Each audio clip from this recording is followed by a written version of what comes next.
All right, let's talk about the best books for entrepreneurs.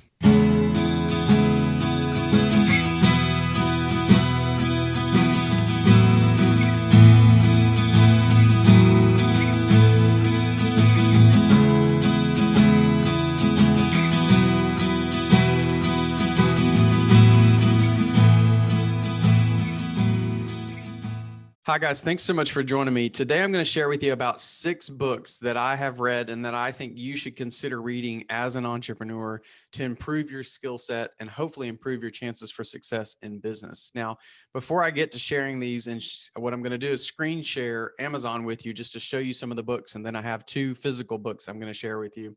I want you to know that this is not an affiliate video, right? I'm not giving you a link to these books in the description. I'm not hoping you buy them so that I can make a small commission. I am literally sharing them with you because I think they are great books that any entrepreneur should read. I want nothing out of it other than you to find them and hopefully enjoy these books like I have. So let's get right to it. I'm going to share my screen and you're going to see some of these books on Amazon, and I'm going to tell you a little bit about why I like them and kind of, what the impact of that book is. So hopefully you're seeing right now my very first one, and it is Porter's Five Forces. I've learned about Michael Porter as part of my MBA, and what he shares with people is a model of 5 forces that are impacting every business.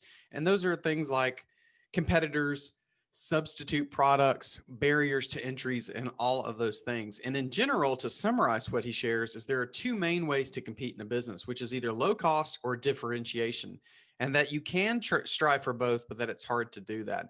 I think this is a great book, especially at $5 here on Kindle. The paperback's only 12. I would highly recommend taking a look at it. And when you're reading it, think about those 5 forces and how they're impacting either the business you want to launch or the business you already have. Think about how you are competing. If you're trying to have a vastly different and improved product than everyone else, is it really viable that you're going to have a lower cost than everybody else? Probably not.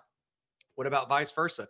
If you're trying to come in and have the lowest cost, are you going to be able to have a vastly better and improved product than everybody else through differentiation? It's possible, but it's really hard to do. And so this book helps you think about the forces that can impact your business and how you can respond to those. So I really, really like that book.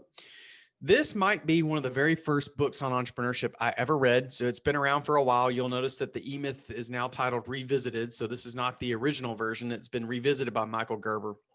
I love this book. And what I loved about it was the general summary of this, the blink list, as you might say, is that, you shouldn't be working in a business long term. You need to figure out a way to grow a business and work on your business strategically while other people are hopefully running that business largely for you.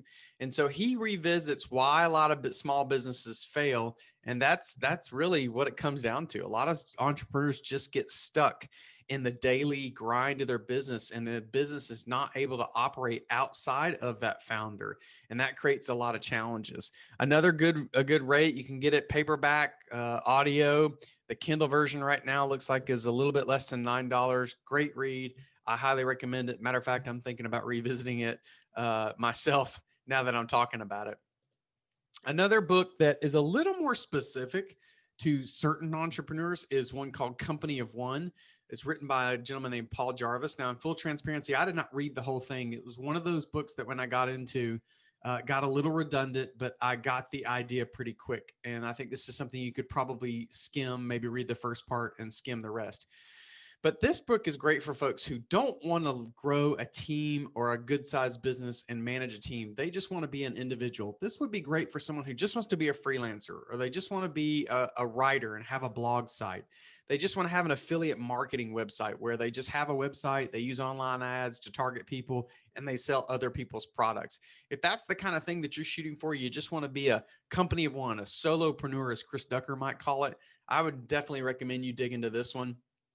What I liked about it is the parts I did read in full was that the author really talks about the idea that in today's modern world, leveraging today's technology, you don't have to have an enormous company to be a big company. You can have a million or multi-million dollar company being one individual if you set up things the correct way. So he goes into talking about how to structure a company in order to do that. And for someone like me, that's really appealing. In my professional life, I've had upwards of 80 people that have worked for me in the past, And, I just never liked having a team that big. It was just too many people to deal with. And so in my own business, I'm building them such that I could almost be, I'm not exactly a company one, but I could almost be a company of one. So I love this book for people who are thinking about being, sort of a solopreneur. This book is more recent to me as I've gone through some product management training, but the Lean Startup is not unfamiliar to me before I read the book. I heard about the concept and then decided to read the book. And it's a great book for folks who are going to have a product that they're going to develop.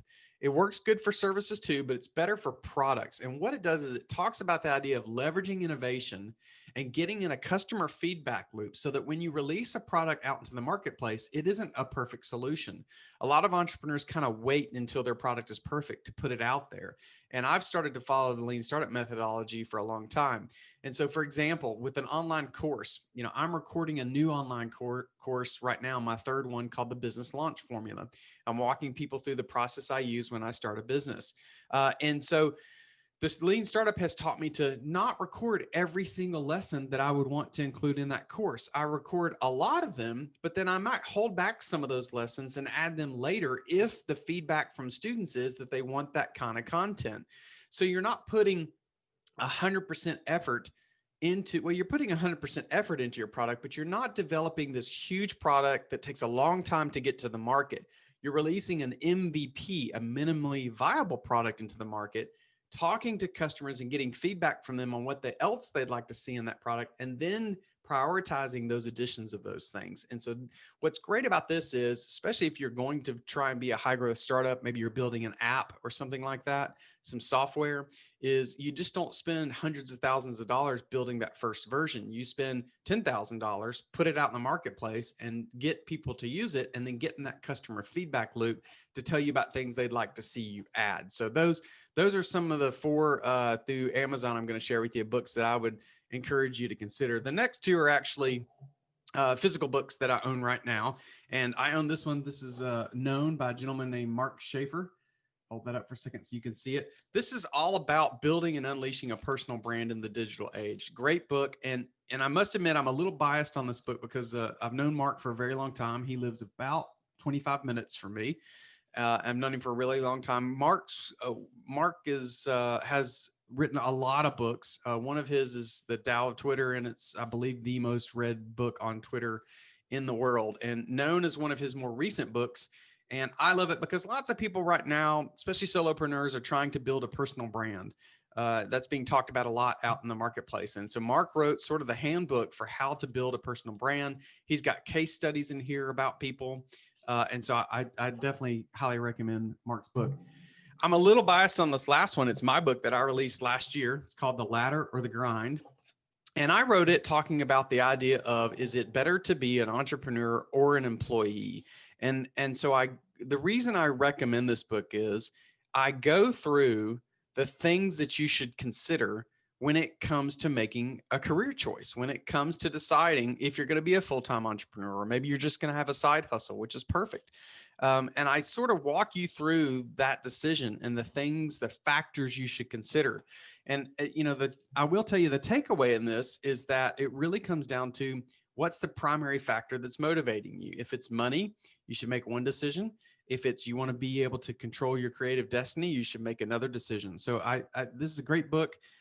It was a labor of love, and I would love it if you would check it out and tell me what you thought about it. Leave a review on Amazon. You can just find it Mark's book and mine are both on Amazon. You can find them there. So 6 books I would encourage you to read as an entrepreneur. I am trying to read a book a quarter right now. Very busy life, so it's not a book a month, but I'm trying to do a book a quarter. And so I'd love to hear your thoughts on books, on entrepreneurial books that you would encourage me to check out and read. I'm a pretty voracious reader. There's some other books back here over my shoulder, and then there are a lot on my iPad. But maybe I've read them, maybe I haven't. So I would love to hear about books you would encourage me to read as I try and find my own voice. Hope you have a great day. Take care.